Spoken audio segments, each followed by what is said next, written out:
Silk Smitha ఊహలకు వాస్తవాలకు మధ్య ఉండే నిజాలను గ్రహించలేకపోయిన నటి, నాట్య తార. దశాబ్దంన్నరకు పైగా ఎంటైర్ సౌత్కు కంటి మీద కునుకు లేకుండా చేసిన కళ్ళు తనవి. ఆ కళ్ళలో పెద్ద నటి కావాలనుకున్న ఆమె ఆశలను చిదిమి అందాలను మాత్రమే క్యాష్ చేసుకున్న వాళ్ళు ఎందరో. ఏలూరు సమీపంలో ఓ పేద కుటుంబంలో పుట్టిన విజయలక్ష్మి మద్రాసుకు వెళ్లి సిల్క్ స్మితగా మారి దక్షిణాది చిత్రసీమనే శాసించి ఆఖరికి తన జీవితాన్ని విషాదాంతంగా ముగించిన తీరు నిజంగా ఎంతో బాధాకరమైన విషయం. బట్ ఆమె జీవితాన్నే కాదు, మరణాన్ని కూడా క్యాష్ చేసుకుంటూనే ఉంది సినిమా పరిశ్రమ.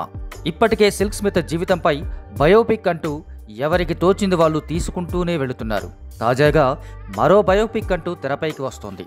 ఈ కథల్లో ఉన్న కల్పితాలు ఎన్నో, కానీ అసలు సిల్క్ స్మిత ఎవరు, ఆమె జీవితంలో ఎన్ని మలుపులు ఉన్నాయి, ఎన్ని వినోదాలున్నాయి, ఎంత విషాదం ఉంది, అదే ఇప్పుడు మన మైక్ టీవీ స్పెషల్లో చూద్దాం.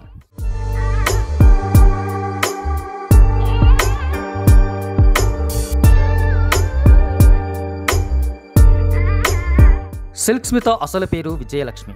పుట్టింది ఏలూరు సమీపంలో ఓ గ్రామంలో. చదువుకుంది కేవలం 4వ తరగతి మాత్రమే. కానీ తను డాన్సర్గా మారి అన్ని తరగతుల ప్రేక్షకులను ఉర్రూతలూపుతానని ఆ చదువును అప్పటితో ఆపినప్పుడు తెలియదేమో. ఆ చిన్న వయసులోనే ఆమెకు వెండితెరపై వెలిగిపోవాలన్న కోరిక పెరిగింది. ఆ కోరికే మద్రాసు వెళ్లేలా చేసింది. ఆ కోరికే మద్రాసులో ఆమె అత్త ఇంట్లో ఉంటూ తనే సినిమా ప్రయత్నాలు మొదలుపెట్టేలా మార్చింది. సిల్క్ స్మిత మంచి నటి కావాలనే పరిశ్రమలో అడుగుపెట్టింది. కానీ పరిశ్రమపై సరైన అవగాహన, లౌక్యం ప్రదర్శించే తెలివి లేకపోవడం వల్ల చాలా తక్కువ సమయంలోనే తను కొందరి ట్రాప్లో పడిపోయింది. హీరోయిన్గా అవకాశాలు ఇస్తామని కేవలం ఐటమ్ సాంగ్స్కే పరిమితం చేశారు. అయితేనేం ఆ ఐటమ్స్తోనే ఎన్నో సినిమాల విజయాల్లో కీలక పాత్ర పోషించింది. ఎన్నో సినిమాలు రిలీజ్ కాక మూలన పడితే తనతో ఒక పాట చేయించి కేవలం సిల్క్ స్మిత పాట ఉందని సినిమాలు అమ్ముకున్న వాళ్ళు ఎందరో. That is Silk Smitha. తను మద్రాసులో ప్రయత్నాలు చేస్తున్న టైంలోనే ఓ నిర్మాత ఆమె పేరును స్మితగా మార్చాడు. స్మిత తొలి సినిమా వంటి చక్రం అనే తమిళ మూవీ. ఈ సినిమాలో ఆమె నటించిన సిల్క్ అనే పాత్రకు మంచి పేరు వచ్చింది. దీంతో స్మిత సిల్క్ స్మితగా మారిపోయింది. సిల్క్ స్మిత అసెట్ ఆమె కళ్ళు, ఫిజిక్. ఈ రెంటితో పాటు ఎంతటి వారినైనా మెస్మరైజ్ చేయగల హొయలు ఇండస్ట్రీలో అదనంగా నేర్చుకుంది. వాటితోనే అశేష ప్రేక్షకుల అభిమానాన్ని సంపాదించింది. పర్టికులర్గా ఇది అని చెప్పలేం, కానీ అప్పటికే జ్యోతిలక్ష్మి, జయమాలిని, అనురాధ వంటి శృంగార తారల స్పెషలిస్ట్ డాన్సర్స్ ఉన్నా సిల్క్ ఎంట్రీతో అన్ని క్లబ్ డాన్సుల లెక్కలు మారిపోయాయి. సిల్క్ హొయలకు అన్ని పరిశ్రమలు ఫిదా అయిపోయాయి. పైగా కొత్త ఫేస్. వీటితో పాటు జయమాలిని, జ్యోతిలక్ష్మిలాగా అందాల ప్రదర్శనకు ఏ అడ్డు చెప్పకపోవడం అదనపు క్వాలిఫికేషన్గా దూసుకుపోయింది. తమిళ్, తెలుగు, మలయాళం, కన్నడ సీమల్లో సిల్క్ స్మిత పేరు మారుమోగిపోయింది. సిల్క్ స్మిత ప్రభ ఆమె పాటలేని సినిమా అంటే ప్రేక్షకుడు ఆ వైపే చూడడు అన్నంతగా మారిపోయింది. స్టార్ హీరోలు, హీరోయిన్లతో షూటింగ్ మొత్తం కంప్లీట్ అయిపోయినా కేవలం సిల్క్ స్మిత డేట్స్ దొరక్క విడుదలే వాయిదా వేసుకున్న సినిమాలు ఎన్నో. అందుకే అప్పటికే లెజెండరీ డైరెక్టర్ అనిపించుకున్న సిల్క్ పాట లేని సినిమానా అన్న ప్రేక్షకుడి ఆశ్చర్యానికి మణిరత్నం గీతాంజలి కూడా మినహాయింపు కాలేకపోయింది. సిల్క్ స్మితను క్లబ్ డాన్సర్గా, నేటి మాటలో ఐటమ్ గర్ల్గా చెప్పుకున్న తనలోనూ ఓ అద్భుత నటి ఉందన్న విషయం అవకాశం వచ్చిన ప్రతిసారీ నిరూపించుకుంది. కానీ ప్రేక్షకులెవ్వరికీ ఆమెలోని నటితో పని లేకపోవడంతో దర్శకులు కూడా తనకు ఆ పాత్రలు ఆఫర్ చేయలేదు. సిల్క్లోని నటిని చూడాలంటే సీతాకోక చిలుక, వసంత కోకిల వంటి సినిమాలు చాలు. ఈ సినిమాల్లో ఆమె నటన విమర్శకులను కూడా ఆశ్చర్యపరిచింది. సిల్క్ స్మిత పాట అంటే కేవలం పాటకే పరిమితం కాలేదు. చాలా సినిమాల్లో వ్యాంపుగా నటించి ఆ తర్వాతే పాటకు చిందులు వేసేది. హీరోలను కవ్వించడం లేదా కొందరి వద్ద నుంచి నిజాలు రాబట్టడం వంటి పాత్రలే ఎక్కువగా ఉండేవి ఈ వ్యాంప్ క్యారెక్టర్స్ చేసేవారికి. అలాంటి పాత్రే అయినా చిరంజీవి యమకింకరుడులో సిల్క్ స్మిత చేసిన పాత్ర చూసి ప్రేక్షకులంతా జాలిపడతారు. అందుకు కారణం ఆమె నటనే. చేసేది వ్యాంప్ పాత్రే అయినా అందులోని ఒరిజినాలిటీని నటనతో ప్రజెంట్ చేయడం తనకే చెల్లింది. హీరో ఎన్టీఆర్ అయినా, శివాజీ గణేశన్ అయినా, రజనీకాంత్ అయినా, చిరంజీవి అయినా, అసలు ఆ రోజుల్లోని స్టార్ హీరోలు ఎవరైనా సరే సిల్క్ పాట లేకుండా సినిమా చూపించే సాహసం చేయలేకపోయేవారు. ముఖ్యంగా సిల్క్ స్మిత పాట లేని సినిమాలపై అప్పటి పంపిణీదారులు పెద్దగా ఆసక్తి చూపించేవారు కాదు. ఒకవేళ కాంబినేషన్ బాగుందనుకున్నా ఖచ్చితంగా సిల్క్ పాటను బలవంతంగానైనా ఇరికించేవారు. సిల్క్ స్మిత ఇమేజ్కు తగ్గ పాత్రల్లో తనకు రీప్లేస్మెంట్ లేదని నిరూపించుకుంది. వసంత కోకిల, ఆదిత్య 369, బావా బావమరిది వంటి చిత్రాల్లో ఆమె హొయలే కాదు, నటన కూడా మెప్పిస్తుంది.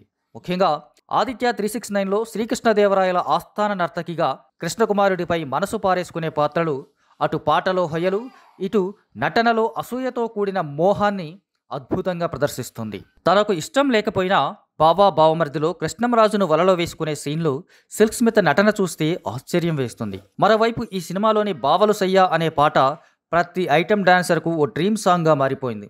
ఇలాంటి పాట ఒకటి పడితే చాలు కెరీర్ ఎక్కడికో వెళ్ళిపోతుందని ప్రతి ఒక్కరూ ఫీల్ అయ్యారంతే. ఇక వసంత కోకిల చిత్రంలో సిల్క్ నటనకు ఫిదా కాకుండా ఉండలేం. అది కూడా ఆమె ఇమేజ్కు తగ్గ పాత్రే, కానీ దాన్ని ప్రదర్శించిన విధానం సూపర్బ్. కమల్ హాసన్ వంటి నటుడితో పోటీ పడడం చిన్న విషయం కాదు.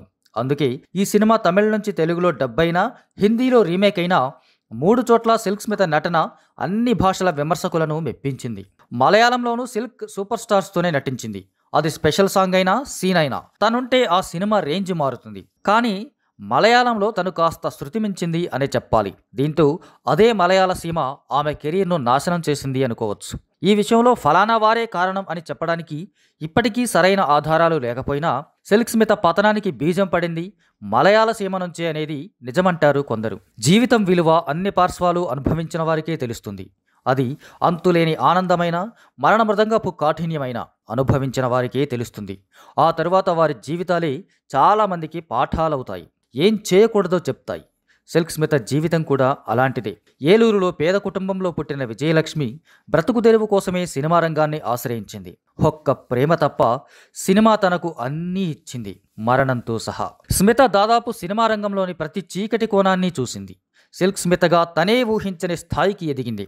అలాగే అస్సలు ఊహించని స్థితిలో బలవంతంగా తనువు చాలించింది. అది సిల్క్ స్మిత జీవితం. తను ఫీల్డ్లో ఉన్న 17 సంవత్సరాల్లో దాదాపు 450 సినిమాల్లో నటించింది, నర్తించింది. తనకంటూ ఓ ఇమేజ్ తెచ్చుకున్న తర్వాత అసలు సిల్క్ స్మిత పాట లేకుండా సినిమాను ప్లాన్ చేయడానికి దాదాపు ఏ నిర్మాత, దర్శకుడు సాహసించలేని స్థితిని కల్పించింది. కోట్లు కుమ్మరించి ఏవో కారణాల వల్ల ల్యాబుల్లో పడి మూలుగుతున్న ఎన్నో సినిమాల క్యాన్లకు ఒకే ఒక్క సిల్క్ స్మిత పాటని జోడించి బయటకు తెచ్చి హాట్ కేకులుగా అమ్ముకున్న సందర్భాలు అనేకం అని ప్రముఖ తమిళ సినిమా చరిత్రకారుడు ర్యాండార్ గై అన్నారంటే దీన్ని బట్టే అర్థం చేసుకోవచ్చు.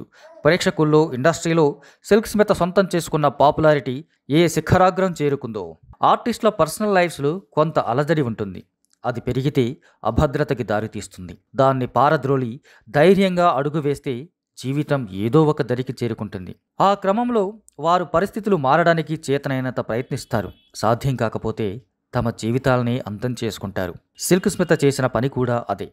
1996 సెప్టెంబర్ 23న బలవంతంగా తనువు చాలించింది. ఆ మరణానికి కారణం తెలిసిన వారు అతి కొద్దిమంది.